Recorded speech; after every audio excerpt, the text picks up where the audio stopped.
मैं प्रभु का धन्यवाद देता हूँ इस सुबह के समय के लिए। प्रभु के चरणों में आकर परमेश्वर के वचन को मनन करने के लिए परमेश्वर ने जो हमें अच्छा मौका दिया है।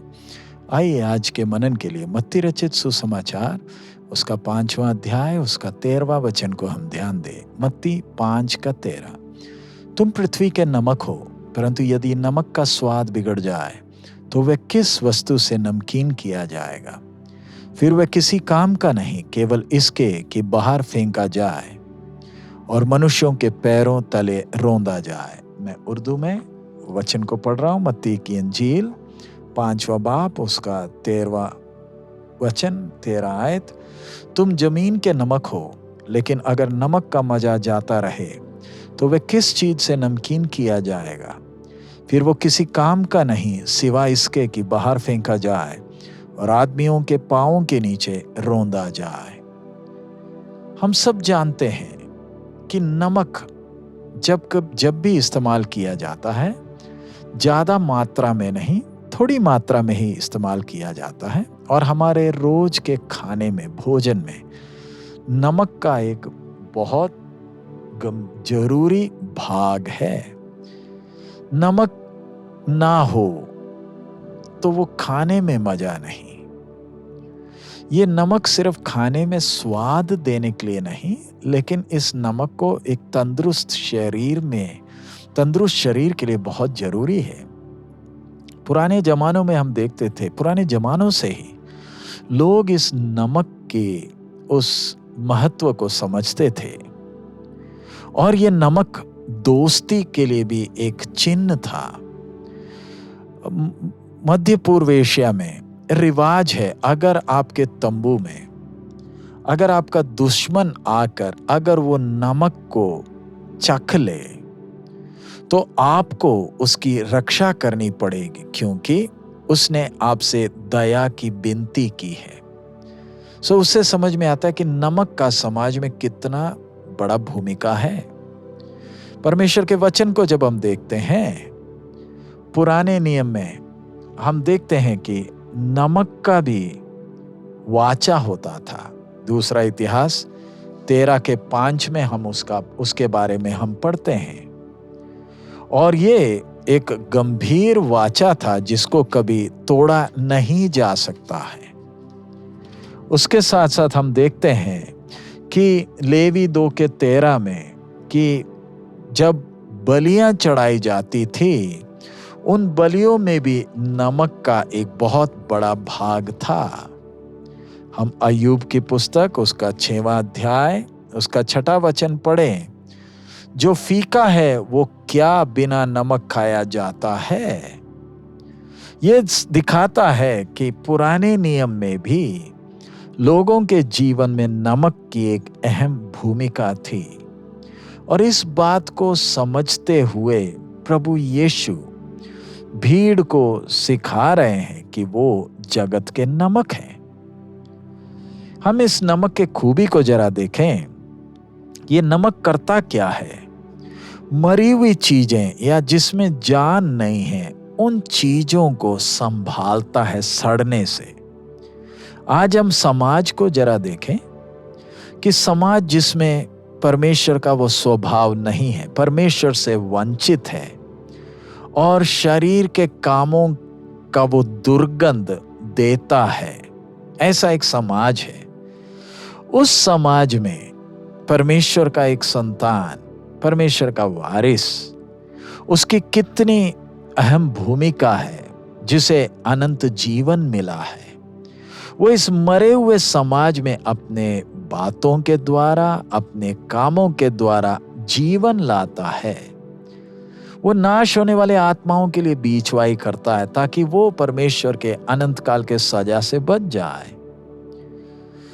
नमक का अगला खूबी है, ये हमारे अंदर प्यास को पैदा करती है। जो लोग मरुभूमि में सफर करते हैं वो अपने साथ नमक लेकर सफर करते हैं, क्योंकि जब वो नमक का स्वाद चखते हैं तो उनके अंदर प्यास जागती है और उसके कारण वो जब पानी पीते हैं तो उनके शरीर ये मरुभूमि में गंभीर परिस्थिति में भी शरीर सुरक्षित रहता है। परमेश्वर का संतान भी दूसरों के जीवन में ये प्यास लेकर आता है। वो प्यास किस विषय में? परमेश्वर के साथ के संबंध, मीठे संबंध और धार्मिकता के विषय में प्यास आता है। एक विश्वासी का जीवन एक अविश्वासी के जीवन में प्यास उत्पन्न करेगा तो ही वो जीवन के झरने के पास आएंगे, जहां उनको जीवन का जल पीकर उनका प्यास बुझ सकता है। जिस प्रकार नमक खाने में स्वाद देता है, वैसे ही एक विश्वासी का जीवन और विश्वासी की बातें ये सड़ने वाले समाज में जीवन लाता है। एक विश्वासी के जीवन में जो परमेश्वर की उपस्थिति है, वो दूसरों के जीवन में भी वो बदलाव लेकर आता है। हम देखते कैसे नमक एक करेले का स्वाद भी बदल देता है, कड़वा करेले के अंदर तक घुस जाता है।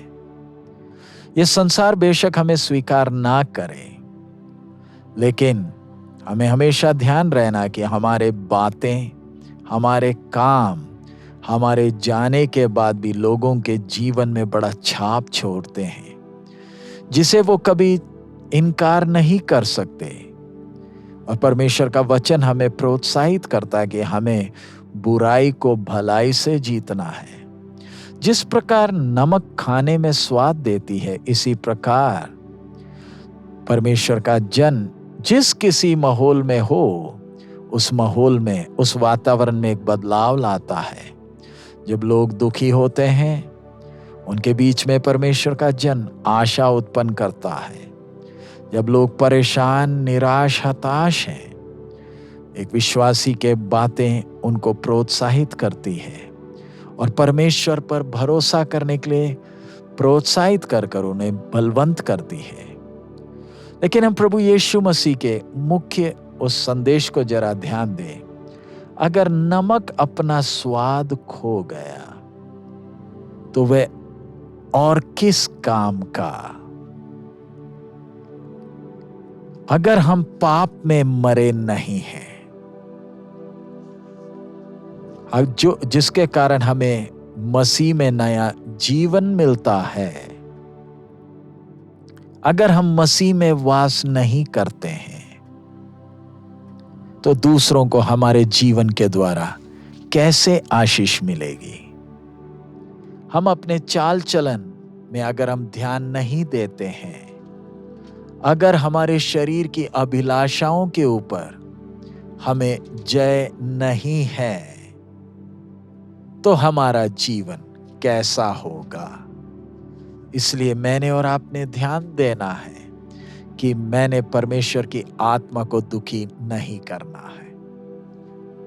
मैंने परमेश्वर की इच्छा के अनुसार चलना है। सो आइए हम अपने चाल चलन को ध्यान दें, मसीह यीशु में वास करें, परमेश्वर की आत्मा को कभी दुखी ना करें। और आइए हम प्रार्थना करें कि हमारे प्रभु का वो मीठा स्वाद हमारे जीवन में बना रहे और दूसरे इस अनंत जीवन के भागी हो सके। परमेश्वर हम सबको इस विषय में सहायता करे।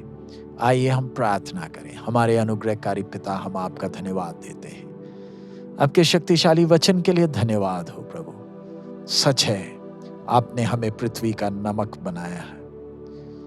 हमें अगर हमारा स्वाद बिगड़ जाए तो फिर किस वस्तु से नमकीन किया जाएगा? प्रभु, हम फिर किसी काम के नहीं, केवल पैर के नीचे रौंदने के लिए हैं। प्रभु, तुझ में बसे रहने के लिए हमें सहायता कर, ताकि हमारा स्वाद बना रहे। इस नाश होने वाले समाज में प्रभु, हमारा जीवन बहुतों के लिए आशा और तसल्ली का कारण हो। आज का दिन आपके नाम के महिमा के लिए जीने के लिए मदद करें। यीशु मसीह के नाम से हम मांगते हैं, आमीन। प्रभु आप सबको आशीष दे। हमारा जीवन समाज के लिए, दुनिया के लिए आशीष का कारण हो। प्रभु आप सबको आशीष दे। मारनाथा।